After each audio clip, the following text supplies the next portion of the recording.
Louisa Livingston Independent School District is now in order. It is 6 p.m. on November the 20th of 2025. A quorum is present with all board members present except for Kevin Telchik. This meeting has been duly called and the notice of this meeting has been posted in accordance with the Texas Open Meetings Act, Texas Government Code 551. Mr. Archie, would you lead us in prayer? Everybody, please bow with me. Dear Lord, just thank you for this district. Thank you for the leadership, not just the district leadership, but the community leadership. Just watch over everyone over the Thanksgiving holidays. Please allow everybody to travel safe, both to and from. Let everyone enjoy their families, enjoy their friends, but most importantly, just remember that everything we have here is given to us, and we must always keep that blessed frame of mind at our forefront. And for the students that don't have as much as the others, just make sure they are aware of the food pantries and all the different things that happen here in Lamesa so that the families can be taken care of during this time. Just watch over everyone. Bless Lamesa ISD, bless Lamesa, Texas. In your name we pray. Amen. Does anyone want to speak? Yes, ma'am. We have Joey Smith and Carter Sheltnick. Hi. What part of the agenda are you? I am talking about on the board action items, number 7.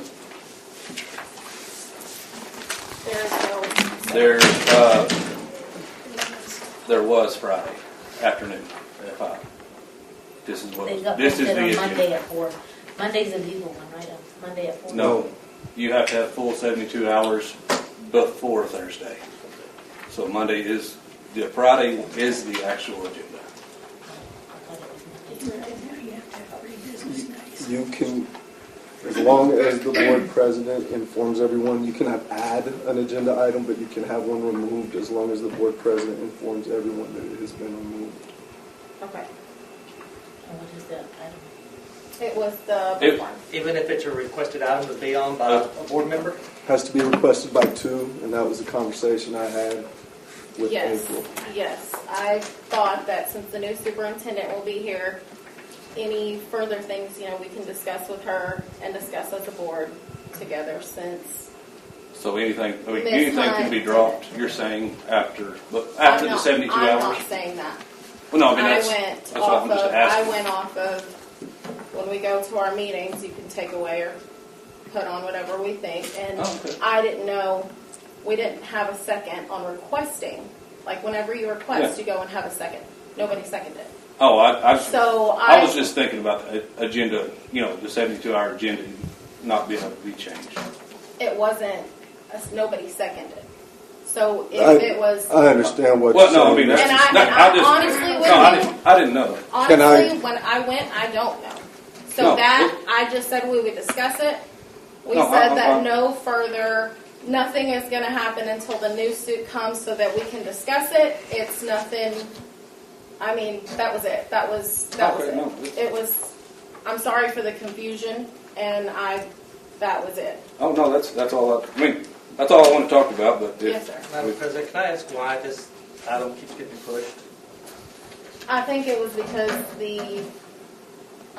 mainly we took a while to hear back from the attorney, and then the former person who was actually the other bidder took a while.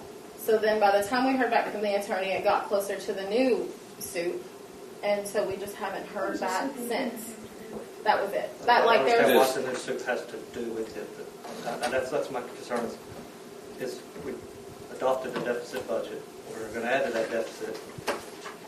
But yet we're not willing to look at awarding anything or in bid or call for bids. We're waiting a whole other 2 months. Right.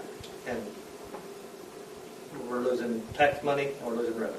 Just want that. Well, not only that, I thought that I saw it as an action item. We haven't even had time to discuss it again after Ms. Hunt. I don't want to make a decision unless everybody understands. I thought we were going to go into executive session and talk about that and then come out. That's what I thought. I mean, that's my understanding.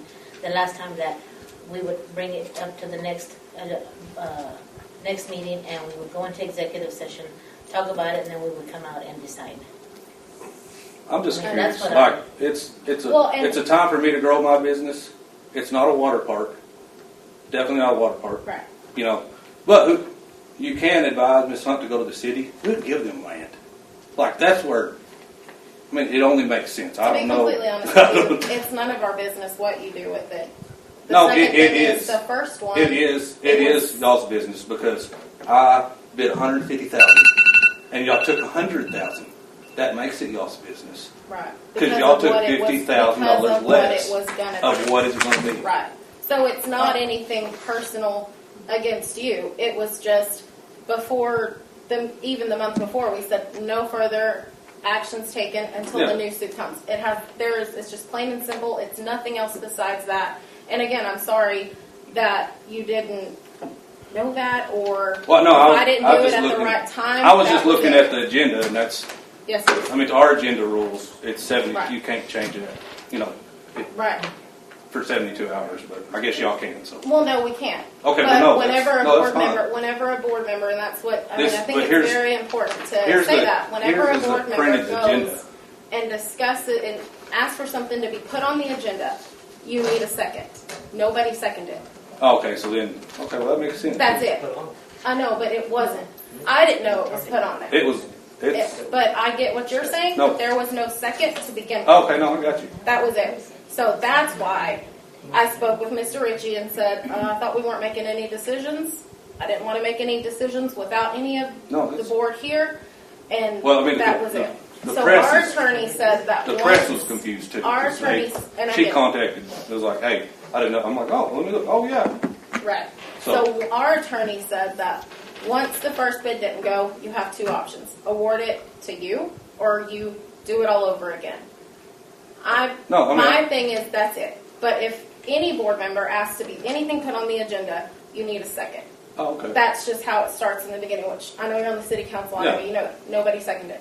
Oh, okay. So somebody just accidentally put it on. I mean, I don't that's- make the agenda. No, that's I meet that's on fine. Monday, and then we discuss it further after that. So on Monday, I just said, I thought we weren't going to make any decisions. But until the new suit comes, he was like, I'm fine with that, and that's what happened. I'm sure we'll speak about it No, next yeah. month, Hey. and that's it.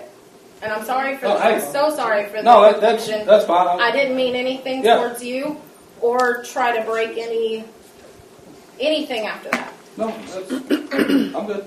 Thank you. Thank you. Ms. Sheltnick, topic new superintendent. Yes, Well, ma'am. actually, I'm going to say something about this other item too. I just didn't write them both down. Actually, my understanding is part of the posting of the agenda is for the public. So when you post the agenda, the items that are posted for the public to see what is going to be addressed should be addressed. If not, your agenda posting is incorrect. Right. What I was going to say about the superintendent is, if y'all wanted to make that vote on it and make that announcement tonight or whatever, you should have told the person that you were choosing not to say anything about it in the town where she is, because it's all over. Everybody knows it. So, whatever you were going to decide tonight to make it public, you missed the boat. Well, I think that just a personal point, the only reason why we decided to wait till Thursday is so that she had enough time to tell her board, and it wasn't a surprise to her town and her board and the people that she has been serving for.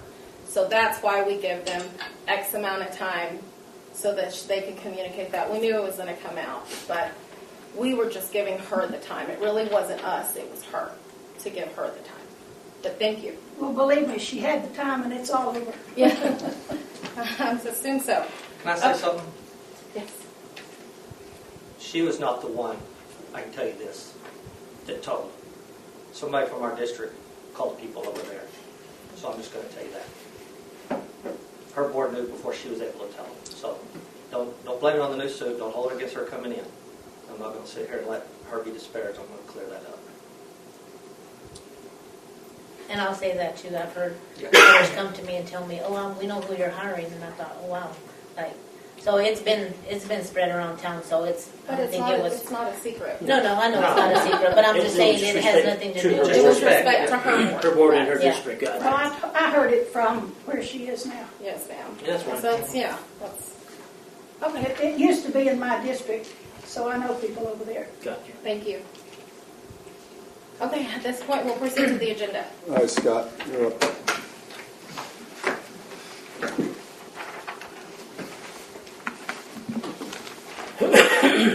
Good evening.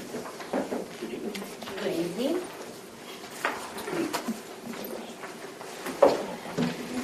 So you should have the financial packet that was uploaded into the system. So the first data document is the revenue and expenditures budget over actual. So we're just looking again at the revenue expenditures by function as well as by object. And you can see that year-to-date through the end of October, we have spent 28.95% of the expected budget.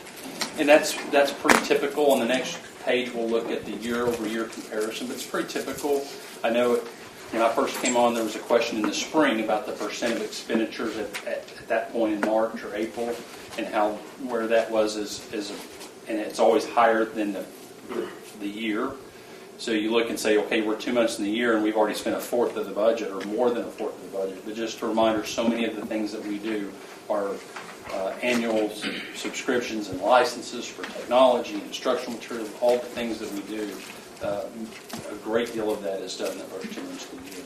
In fact, you'll see when we get the check registry, there's 12 pages of items, and a lot of those are service center contracts and product renewals, things like that. So when you see the year-over-year comparison, you'll see we're running pretty comparable to what we usually do. So I'll go ahead and point you then to that next page. In the year-over-year comparison, you can see in 2024, our revenue payments are actually quite a bit higher than they were at this point in the fall of 2024. Some of that just has to do with the state payment schedule and when those funds are wired, were received, when they're posted into the system. And so we are getting more revenue this year, but it's also a timing thing as far as that goes. But that is a substantial difference in just in terms of receiving, which is nice. That means we get to draw that interest for that time. And then you can see, and just a reminder on this report, so because of the amount of space that you can fit on the page, that 2024 is the amount of expenditures by function and by object during that same period of time. And it includes actual expenditures as well as encumbrance. Okay, so they're all added and totaled together. So if you want to compare apples to apples, you would look at the 2024 column, and you look at the 2025 column. And that's both of those numbers are including activity and encumbrances. And we do encumber a number. For example, our utility bill. We have an estimate of what we think we're going to spend on electricity, and we encumber that right off the bat. Part of what I've asked employees to do, especially with groups that are traveling, is to go ahead and they know they're going to spend a certain amount of funds, to go ahead and create that PO, and it's encumbered. So that helps them understand what of their budget they have left for other miscellaneous expenses. And so that 25 column, 24 column are your two numbers that are identical in terms of matching October of each year. And so you can see that there is 6.23 million through the first 2 months of 2025 versus 5.385 million in the same two months before. So when you look at that and say, okay, well, we've spent $900,000 more year over year than we were at this point last year. And so when you look at that, you'll see things like the Apple lease payment that last year was not showing in expenditures because it was offset by the sale of devices. So you have a $350,000 payment this year that didn't have anything in the expenditure column that wiped that out. You have the HVAC unit repair that we approved over the summer, but the repairs didn't start and finalize until September. And And so that's encumbered but not paid. We have since received the bill and paid it. So you'll see that actual payment next month, but it's encumbered. And so when you look at some of those one-time expenses that we've already either paid or encumbered to start the year, that's why you see that increase. Of course, you do have some other products, subscriptions that have gone up in price, contracts that have gone up in price, and so on. That would also add to that expenditure difference between the 2 years. That Apple payment, that is 4 years, correct? Yes, sir. And this year was the second of the. Also, we're 2 years in a row. For Yes, that sir. first year, the payment kind Gotcha. of gets paid by the trade-in. Gotcha. of all the Okay. companies. Good. Yes, sir.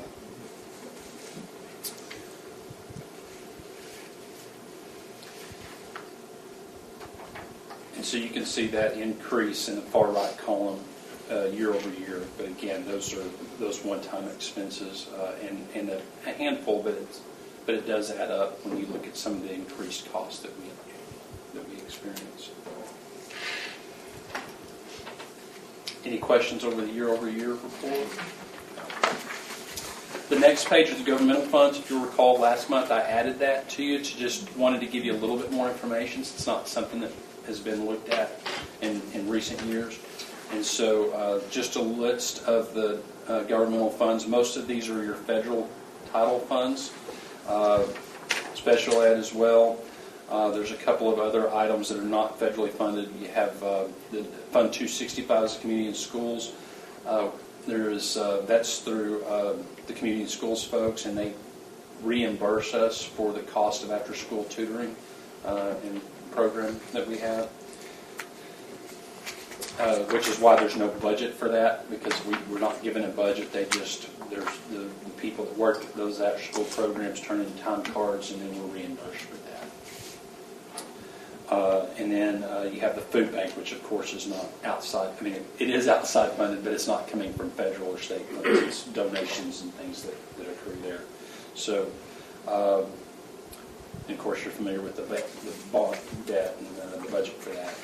So that just gives you an idea of those federal items and how much money we were awarded by the state for those as a pass-through.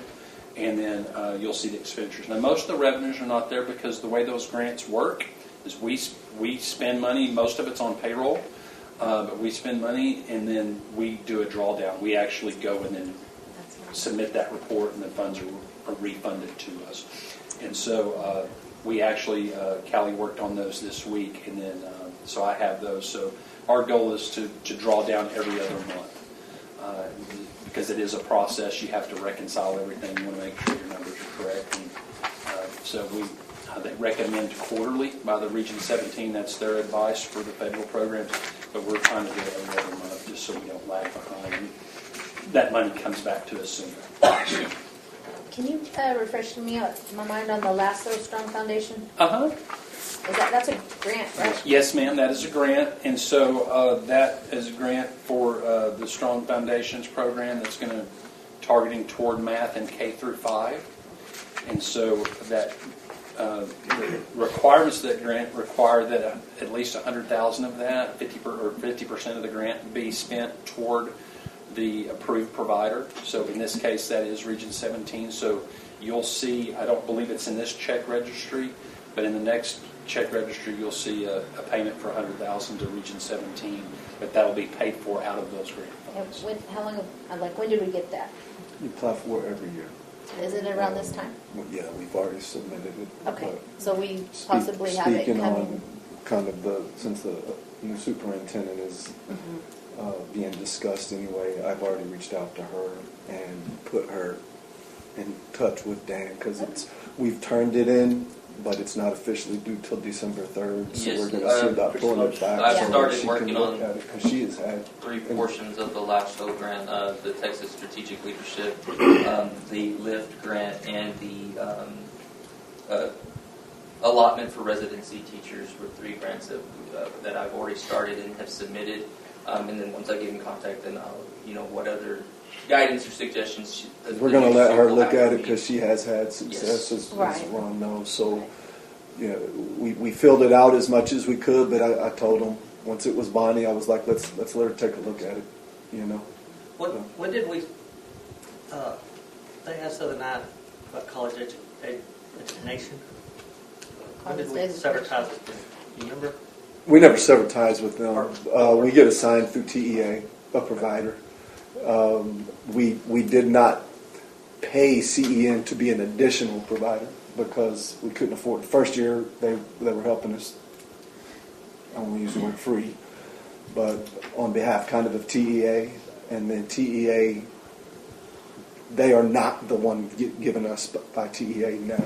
So to continue with them, we would have had to pay them additional, if that makes sense.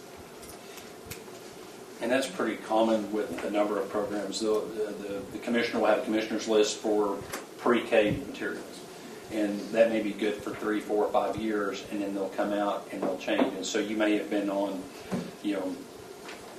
iStation, and then all of a sudden it comes off the list and it's no longer there. Right now, the big one that is Bluebonnet, and we're using that and it's being paid for. But 4 or 5 years from now, TA could just come in and say, hey, that's no longer one of our approved providers, and now here's your list of choices. So, the LASSO is a kind of a blanket term, Ms. Casares, and so just to be clear, that those grants are each year target a different thing in different areas. So this year, the one that we're on is K-5 math. These that he was talking about applying for may address other academic areas.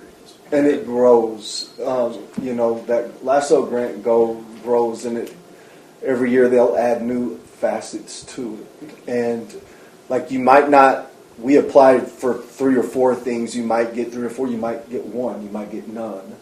But they're slowly adding more and more and more things into the LASSO grant. And going back to what I was saying, Dan does. He got it in, but I know Bonnie.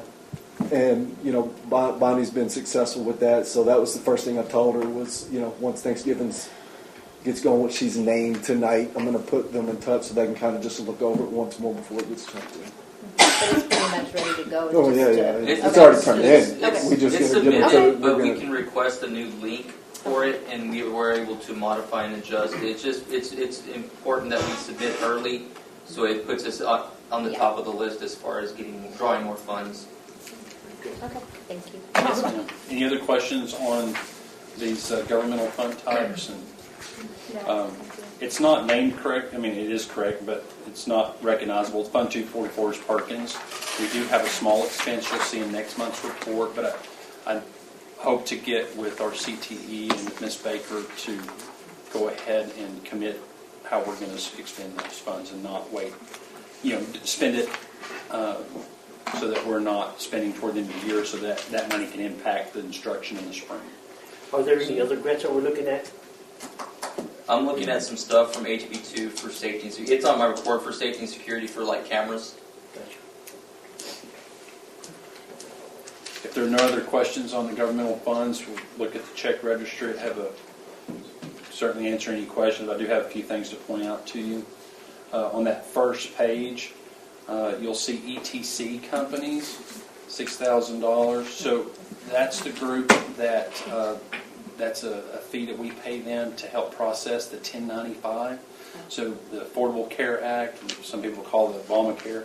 So you're required to, all our employees receive a 1095 that states whether, and everyone that files taxes, you have to provide a 1095 and show that you either, some proof of that you have health insurance. And so there's all kinds of salary requirements to qualify or not qualify you for that requirement and so on. So they have access to our employee data, and they're able to generate those 1095s on our behalf and help make sure that we're compliant with all the aspects of ACA. So that's what that is. Also on that page, you'll see at $18,753. It's a renewal for the Vercata cameras that are over at North Elementary. And so one of the things that, and I don't know if Dan will talk specifically about that, someone will steal his thunder, but that's a reoccurring expense to have those cameras. They're not compatible with other systems. It's one of those things, the company puts the cameras in and you pay. It's almost like you're leasing it. It's kind of like DirecTV. You never own the actual satellite dish. You're just paying to use it.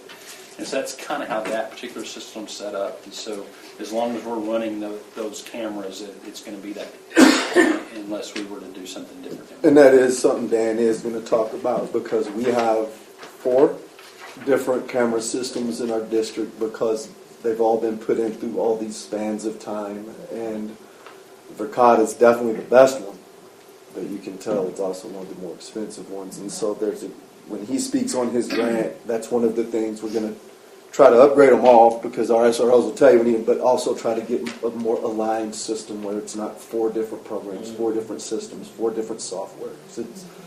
It can get a lot trying to navigate it. And then on that first page, the the box out sports, what is that for? Scoot back here real quick. Let's see.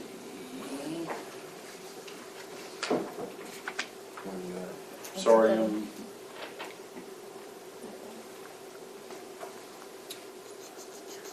oh, I got you. So, I looked up at several of these, and I probably knew at the time when that thing came through. I'm going to have to look that one up for you. Okay. To see exactly what that. Well, and I just asked because that's a subscription, but as you go further along, there's one to Huddle as well.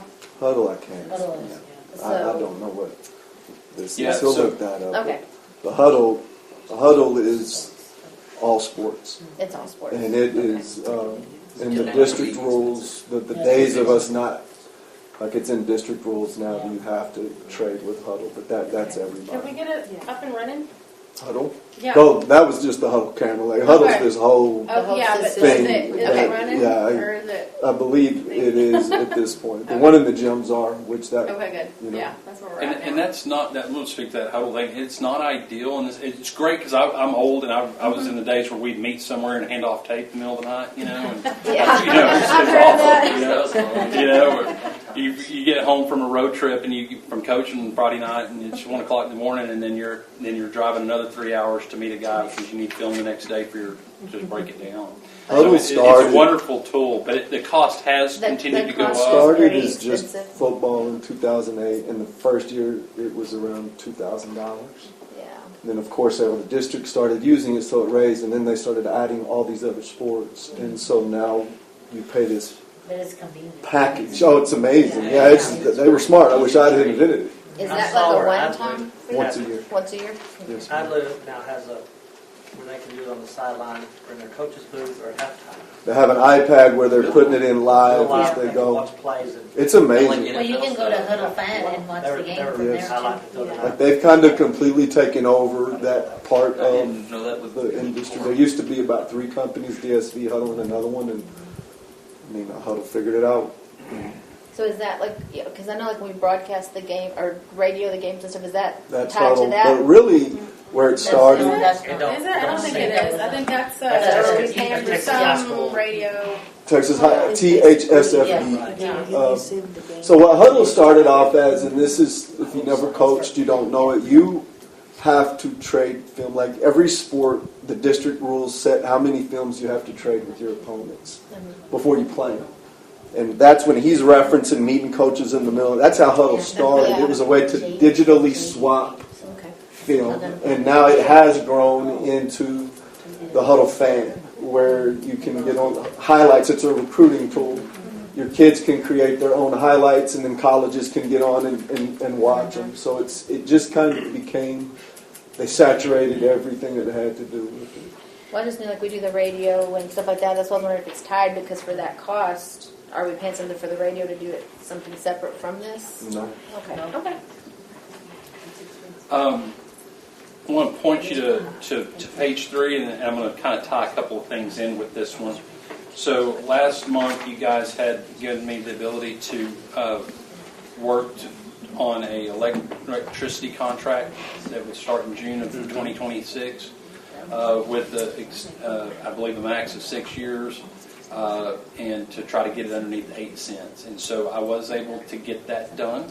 So we are at 0.0799, I believe, just under 8, which if you remember the quotes we had the day before were over that. And I told them we're not going over 8. You got to get it down. But they wanted to go 8 years to get that price point, and we were able to drag it out and get them to come to 6. I wouldn't have, probably wouldn't have balked at 8, but I wasn't going to go beyond what you guys had been comfortable with the night before. So we did get that done. I bring that up because on page 3, right in the middle of the page, there is a Champion Energy Serve, about a third of the way down for $1,141. We have 1 meter that's not on the current contract. Okay, it's over at the DAP building there by the middle school, and so it probably has the DAP building and the junior and the small gym there, and so that thing was off contract, so we were paying market rate for it. And when I got here, Ron had previously tried to get it fixed, and Champion was just really, you're not on the account. You can't. I mean, they were doing everything they could to try to get you where you couldn't do anything about it. And so part of what our audit group that we contracted with, I approached them and said, hey, can we get this on the new contract? But I really don't want to wait until next June because of the price we're paying on this. And so we're not under contract, so they just took the EIN number off the meter and we moved it. So it's on its own contract just to get us to the end of May, and then it'll be on the new contract for all the other meters. But we went from, I believe, 17 cents a kilowatt that we were paying on that meter, and we're going to be under 6. We're right around 6 cents a kilowatt on that one now for the rest of the year, and then they'll all be on that new contract come June. And then on that same page, I'm going to point out uniform jerseys, and there's actually a couple of these mentioned on here. There's another one that mentions uniform pants as well. Those things were ordered after September 1 because of the budget and needing to wait for the new budget to come in. And football's first road, those are road uniforms, and their first road game wasn't until the 4th week of the season.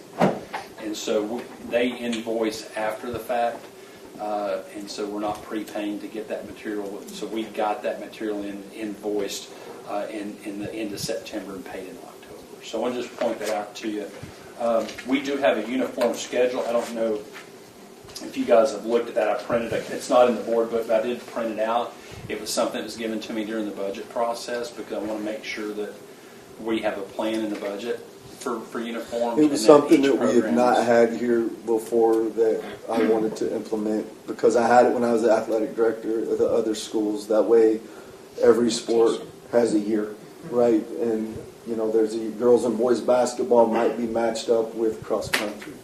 Girls and boys baseball, softball might be matched up with track because just to make sure that every sport, it's been a way where you kind of pay for the uniforms out of your own budget. So like you'll see Vanessa has new ones every year, basketballs has new ones every year, but that wipes out your budget.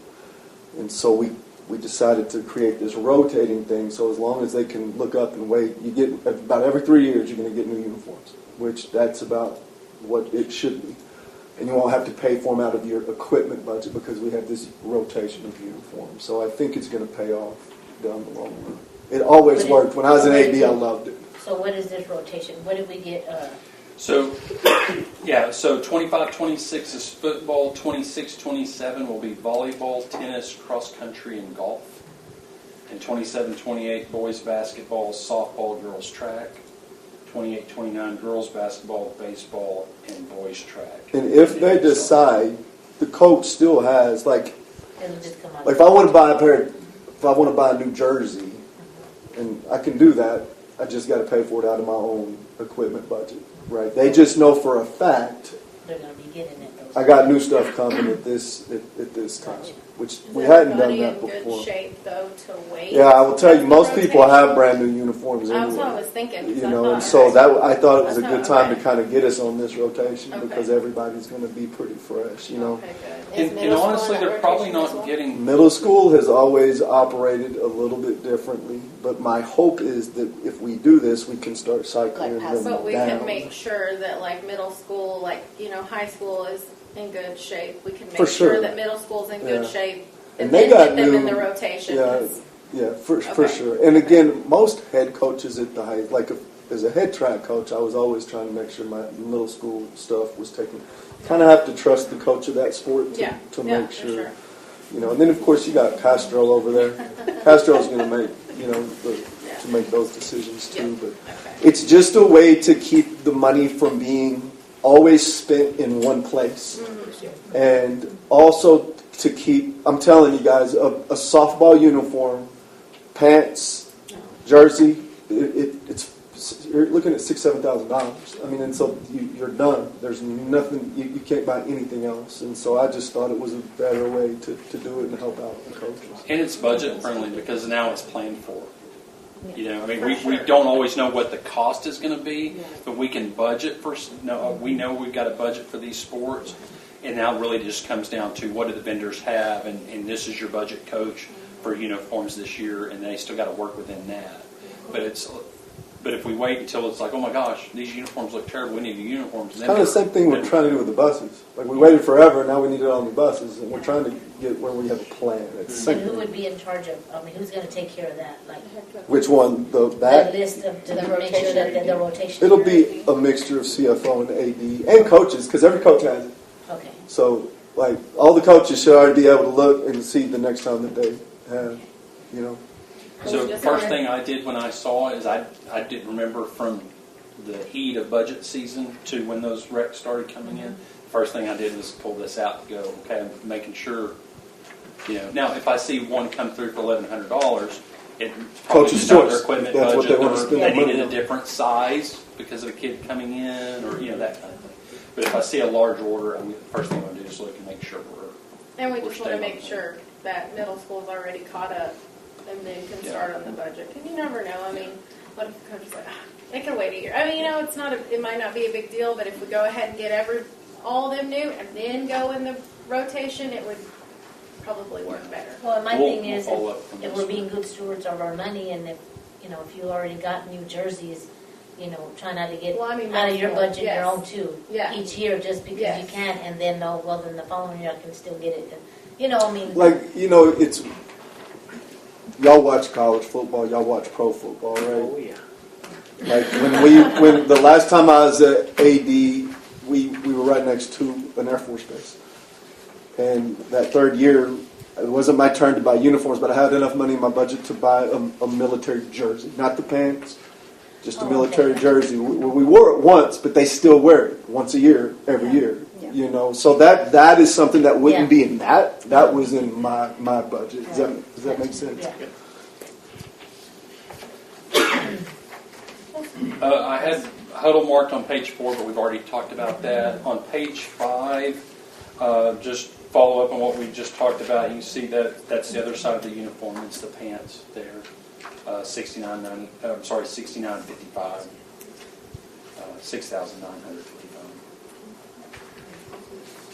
And then on page 6, in the middle of the page, RCI Technologies. Records retention plan and processing. So we pay them and they come out. There's a number of different retention requirements. We actually have to. We pay $500 a year to have access to the state library and I forget what the guy's title is, but commissioner of something to do with the state library it makes them responsible for the retention of records. And so we actually pay an annual fee with them to have that access. And then we use these guys, and they come in and they go through all our boxes, or we have a whole storage thing back here, and they come through, and once that record has exhausted, some are 5 years, some are 1 year, some are 7 years, some are forever. Okay, but they go through and help identify the boxes that have exhausted their retention requirement. They help digitize everything so that it's, and then with the secure disposal of those records. And so that's a really good investment. Then if we paid for people to do that, it would be additional staff or part-time staff just to manage that when it came time to dispose of that, or we'd run out of space.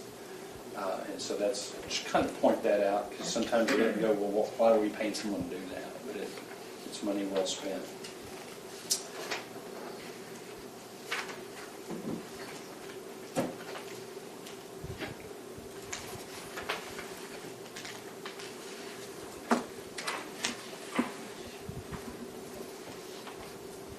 then the other thing I want to point to you, and this is really more just about some things we're trying to clean up in the budget management process. So on page 9, and there's some scattered throughout this report, but you'll see at the bottom of the page there's some employees there that were paid out of the athletic fund, custodians that were paid to work a Spook and Sparkle pageant. So you guys know that we charge rental for facilities, and then we pay for security, we pay for that. So for whatever reason, the way that was done last year was they were, of course, expending that out of the expense fund, but the revenue from the rental was also it wasn't being entered on the revenue side, which requires a budget amendment.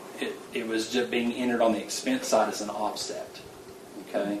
So to kind of put it in something more relatable, if you kept an envelope for buying gas at your house, and you said, you know what, I don't want to have to run to the bank, I'm just going to, take cash out of here, and then I'm going to put cash in.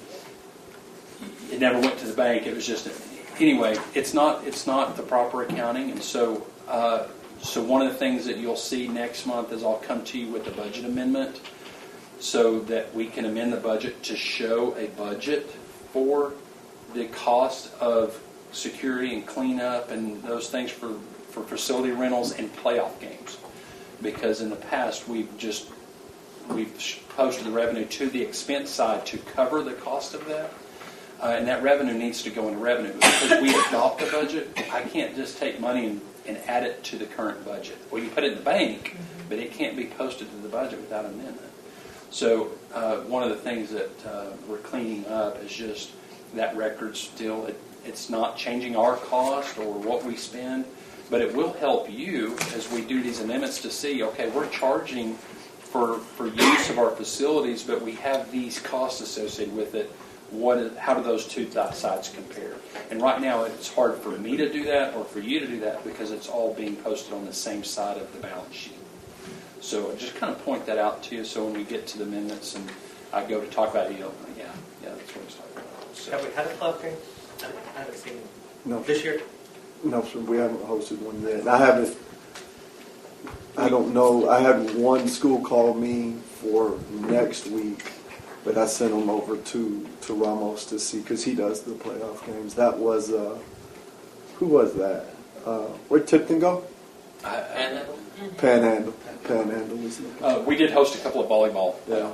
I honestly thought we might get next week, if Liberty and Greenwood both win, I thought we would be a perfect place for Liberty and Greenwood, but I think they chose Big Spring. What? Yeah, which, if they haven't been to our spot, a lot of people still don't know how nice it is,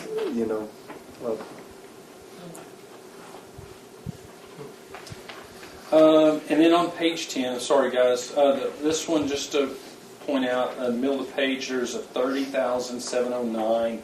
It's an annual payment. It's to JAMP. And so it's expensive. But what that allows us to do is it helps us to track all of our devices, inventory the devices. They can control the devices through JAMP. So it is really the only way that you can mass control Apple products. So all of our iPads, all of our Mac machines are on JAMP, and it allows the technology to manage all of that equipment plus that.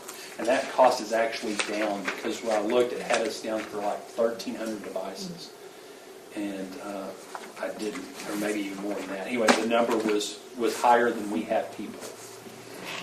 And so I went to Darla and said, hey, can you guys go through this and make sure that they're not trying to charge us for devices that are no longer in circulation. So they were able to take several hundred devices off the list. Those are my highlights on the check registry. You don't have any questions for me? No, sir. Good. Thank you. Go ahead and do donations. Scott, go ahead and talk through the donations. Oh, yes. All right. So, donations there. I think some of them on your packet were labeled out beside it. I did go back into the board book and just add a note so that you know where all those came from. So, in Venergy, they donate. It's not, they don't ask it to go to any one thing. It's just an annual donation they do to the district. It goes into the general fund. Swafford Insurance, Pew, and Rick's Paint and Body, all those, I believe, were for Appreciation the amounts. pregame loft items. And then Silica was a donation to the tennis.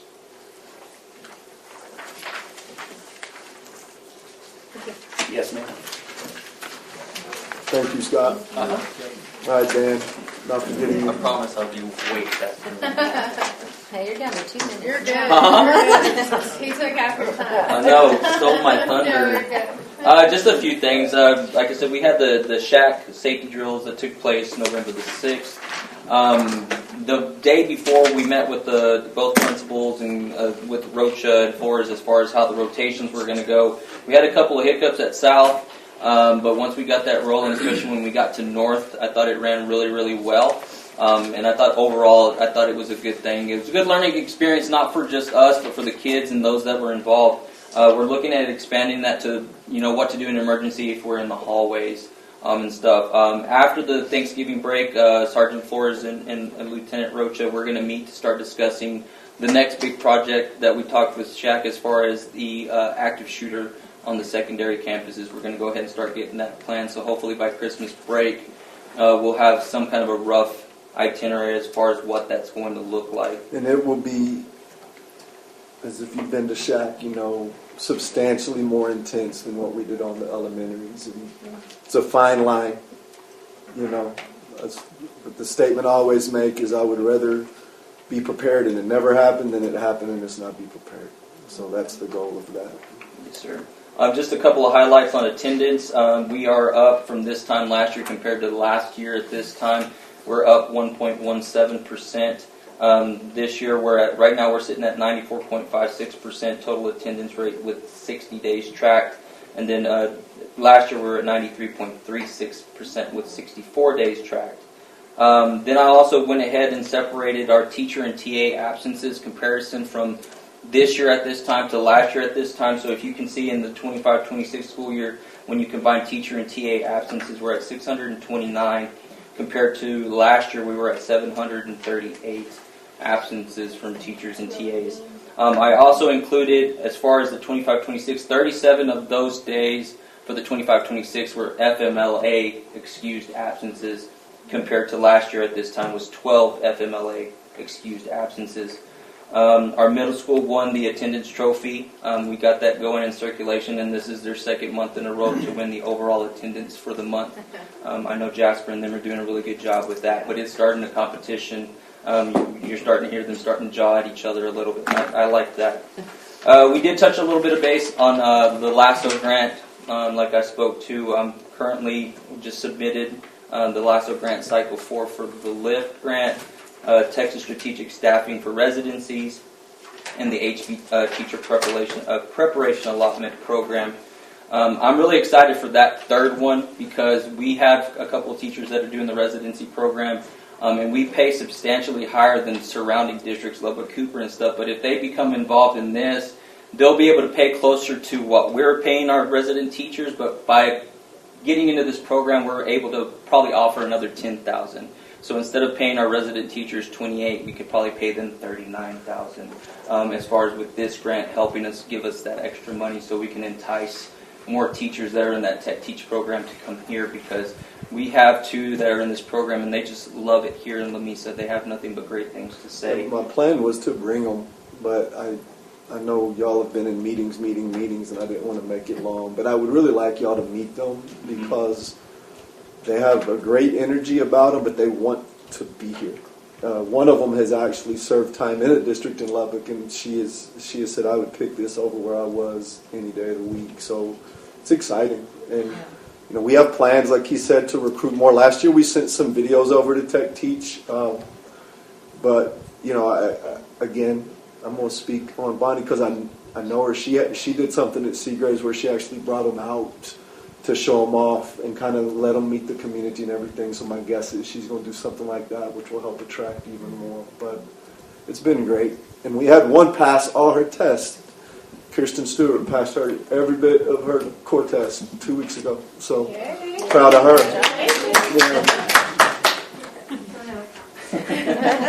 And the And cool there's thing, one person in the room that didn't think she was gonna. he was already making contingency plans.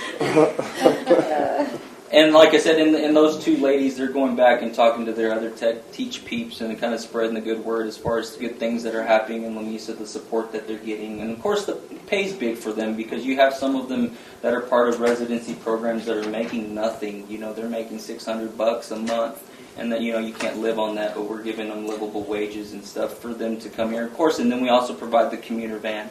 So that's very enticing. And they do ride it. And they do ride it. And then, like I said, we're hoping to increase our number to around 8 next year if we can. And, you know, we're trying to aim a little higher and kind of grow it. The other thing that I have on here is I completed my Title IX coordinator training. I'm in the process of creating presentations so I can train all APs and principals as far as how to be decision makers and investigators whenever we get a formal Title IX investigation complaint. So I'm in the process of doing that right now.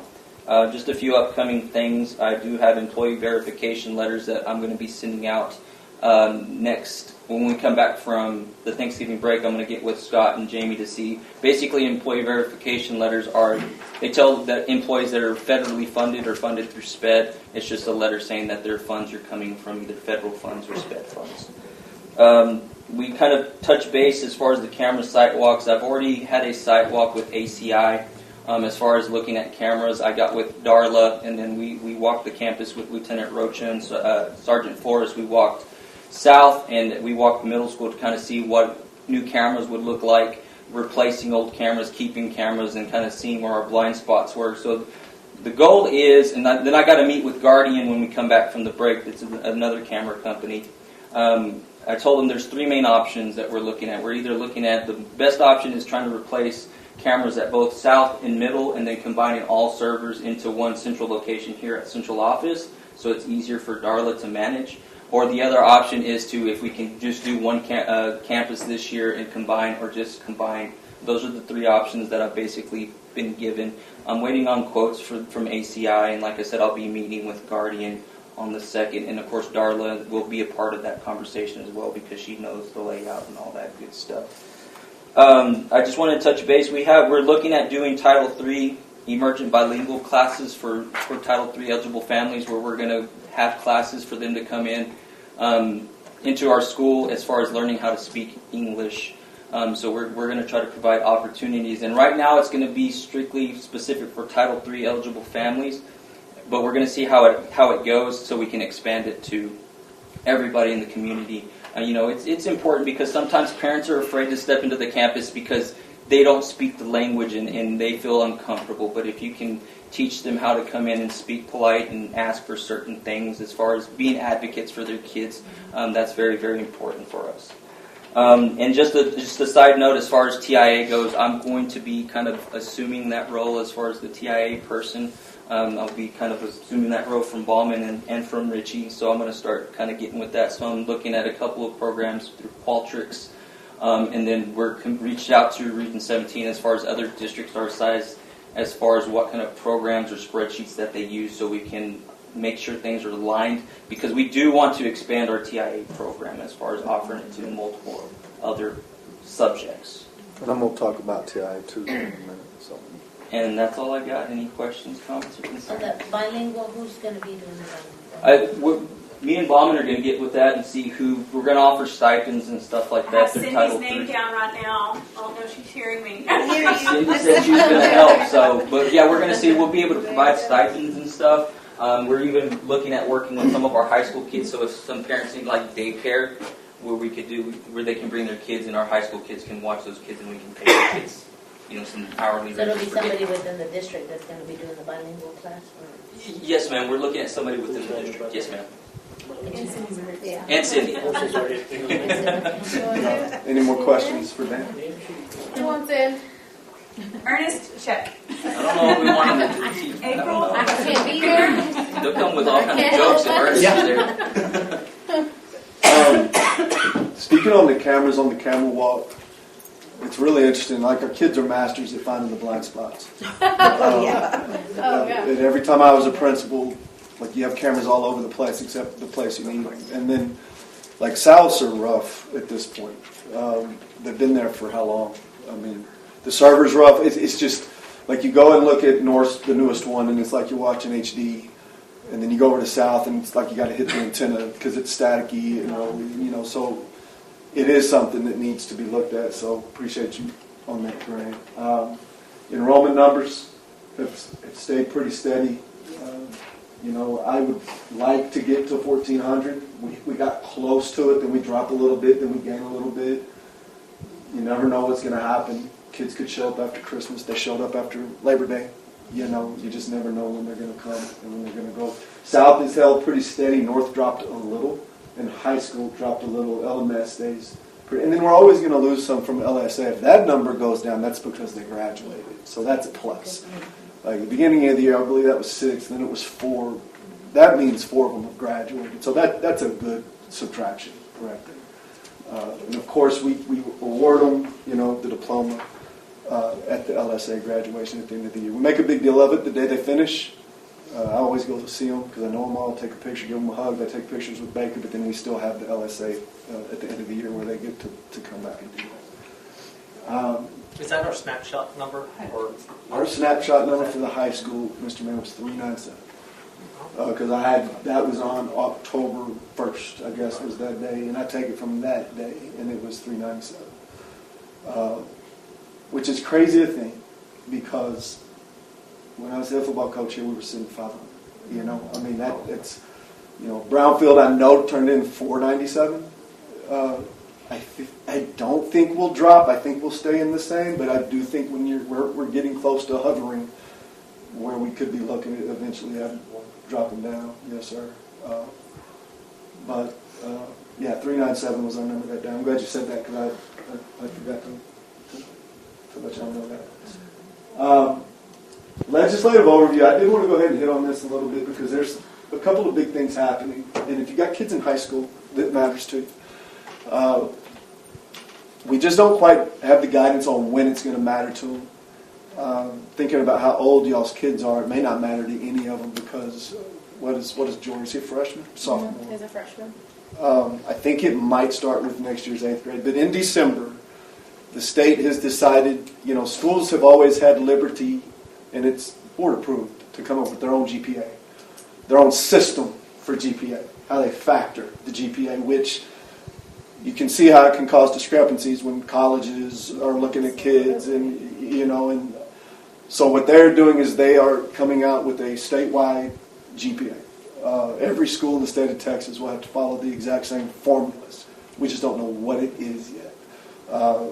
It's like all the stuff in the 89th legislature. There's a timeline on the commissioner's website, and this is always, it just says in December we will get that guidance.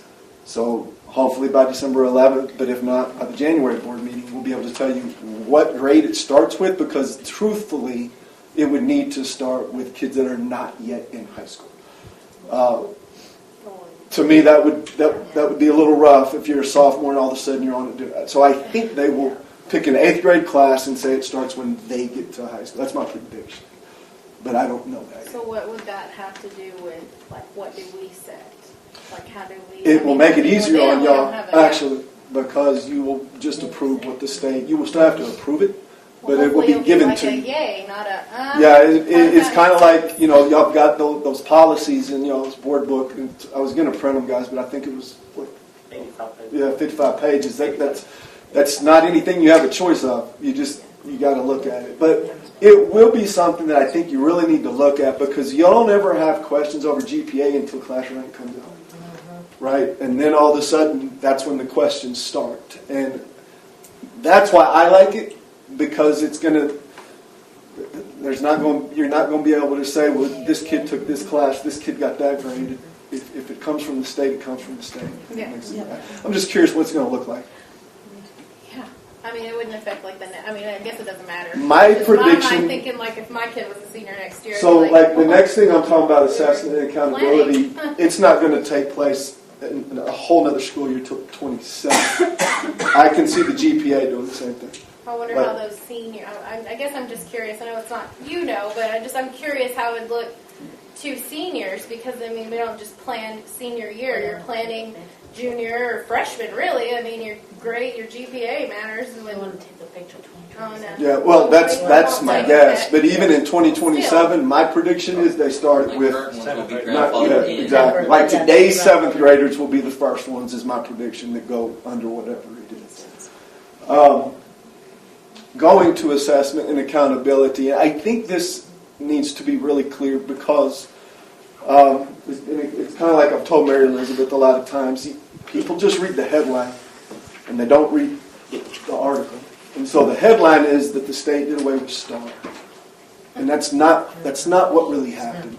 It just is going to look different. And so I've walked you through it before, but we met last week with Tasha, and they gave us a very clear picture of it. Y'all have heard us talk about MAP 100 times, right?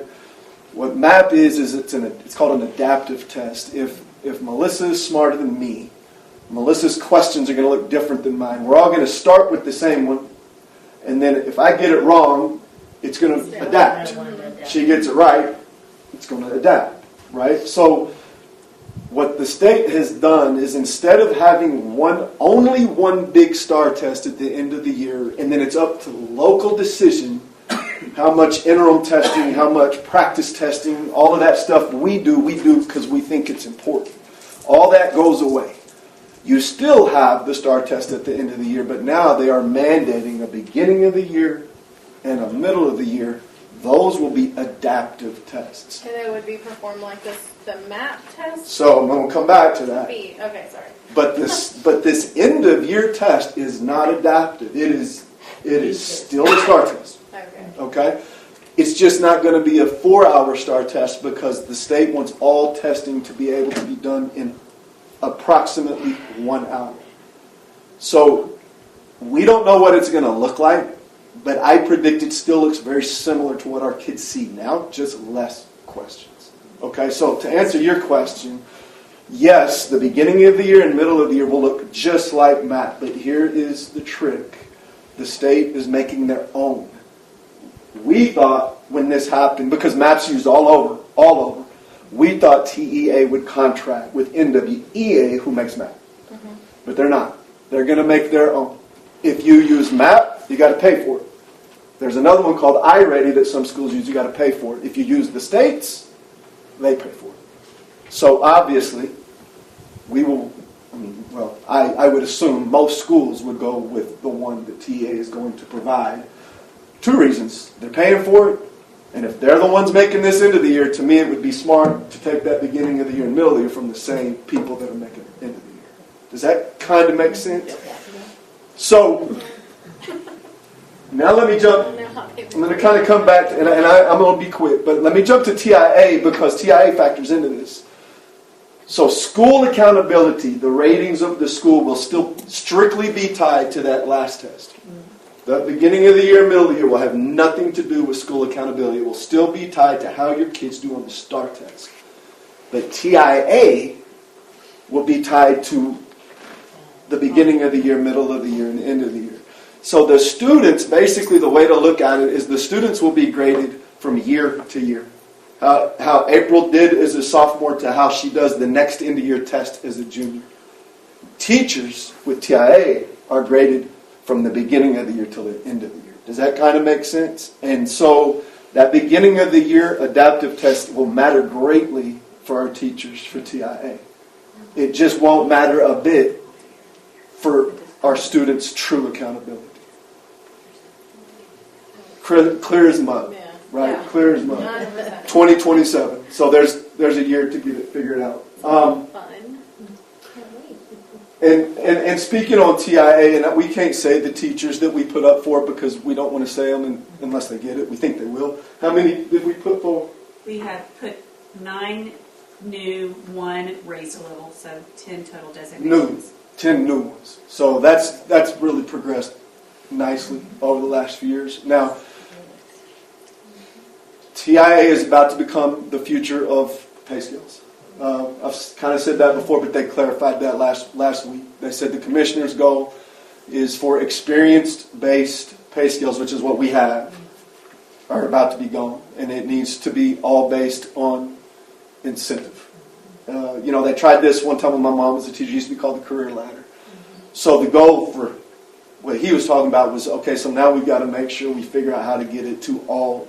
We've got it to about 95% of our teachers now, but like we've been really working with Penny Borland because she's been here forever about how can we make this work in PE. Like y'all heard of the fitnessgram, right? Y'all kids have had to take the fitnessgram. So how can we use that as her end of the year test because we want band to be able to get it. If that's how raises and everything are going to be tied, we need to get a hold of it so that all of our employees can take advantage of it. And it's not our money. That's the best part, right? It's state money. Last thing I want to talk about as far as legislative goes, how many people watched Governor Abbott's address when he decided to re-elect? Did you, Carter? I thought you might. You stay up on that stuff. Property taxes, guys. Read the paragraph, not just the headline. Everybody would love to not pay property taxes. And what Governor Abbott, one of the things he's going to run on is more or less doing away with property taxes, which I don't like paying property taxes either. But y'all on this board know how schools are funded. And his address doesn't have an answer for that. His address is the state can pick up the rest. We've seen the state not willing to do that. So just be smart as that transpires and really read up. Really read up. So because our kids will suffer.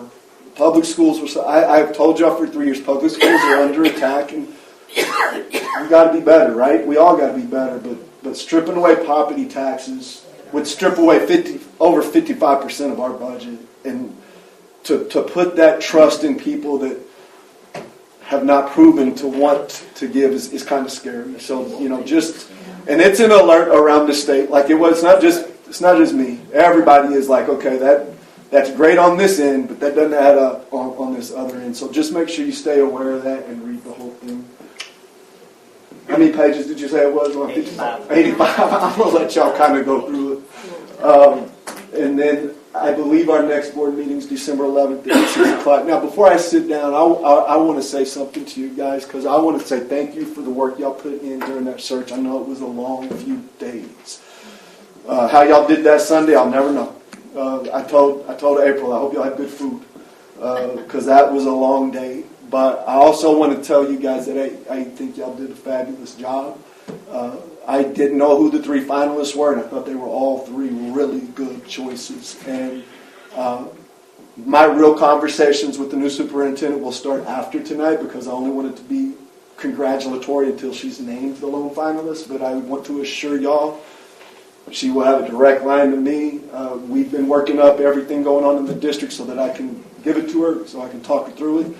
I think the district's in good hands. I think y'all did a great job. So pat yourselves on the back. Lamesa ISD's in good hands. So thank y'all. Thank you. Thank you. Okay, let's move on to board action items. Deliberation and possible action to approve the regular board meetings on October 16th, 2025. Make a motion to approve as presented. All in favor? Second. All opposed? Wait, who's Wait a minute, second. Ron second. I thought first? He No, he did motioned. first. he did first, and I think Ron did second, right? You can't do it by voice anymore. That's after we voted. That's absolutely. It's by law. Okay. So Ron seconded? Ron seconded it, yeah. Motion carries, yes. Deliberation and possible action to approve the special minutes of October 30th, 2025. I'll make a motion to approve it. All in favor? Second. Second. Second. You have to do You a said the motion second. and then. Oh, I'm sorry. Okay, I'm sorry. Go ahead, second. Who's second? Second. Wrong. All in favor? Aye. All opposed? Motion carries. Deliberation and possible action to approve the special meeting minutes of November 10th, 11th, 12th, 16th, and 2025.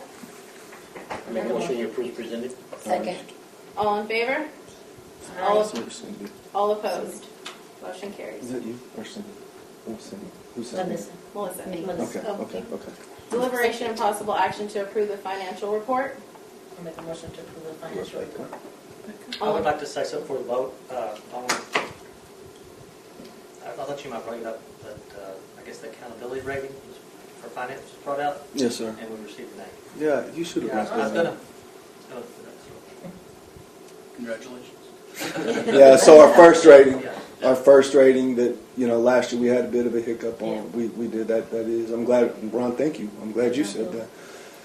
My brain has been on I legislature. did say something. No, that's awesome. Yeah. Good job, Made a Scott. motion and- Second. Okay, so Rebecca motioned it, Ernest seconded it. So all in favor? Aye. All opposed? Motion carries. Deliberation and possible action to name the lone finalists for superintendent of schools for Lamesa ISD.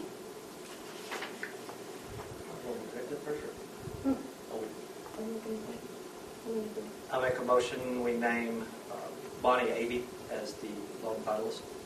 Second. All in favor? Aye. All opposed? Motion carries. Deliberation and possible action to add, revise, or delete local policies as offered by TASB Policy Service for consideration in accordance of the instruction sheet for TASB Localized Policy Manual Update 126. I move to approve as presented. All in favor? Aye. All opposed? Motion carries. Who seconded it? I do, but you can give it to Ron. We said it at the same time. It's okay. It's graphics. Y'all need to go into, okay, we'll now go into executive session. It is 7:11 and Mr. G will not be with us.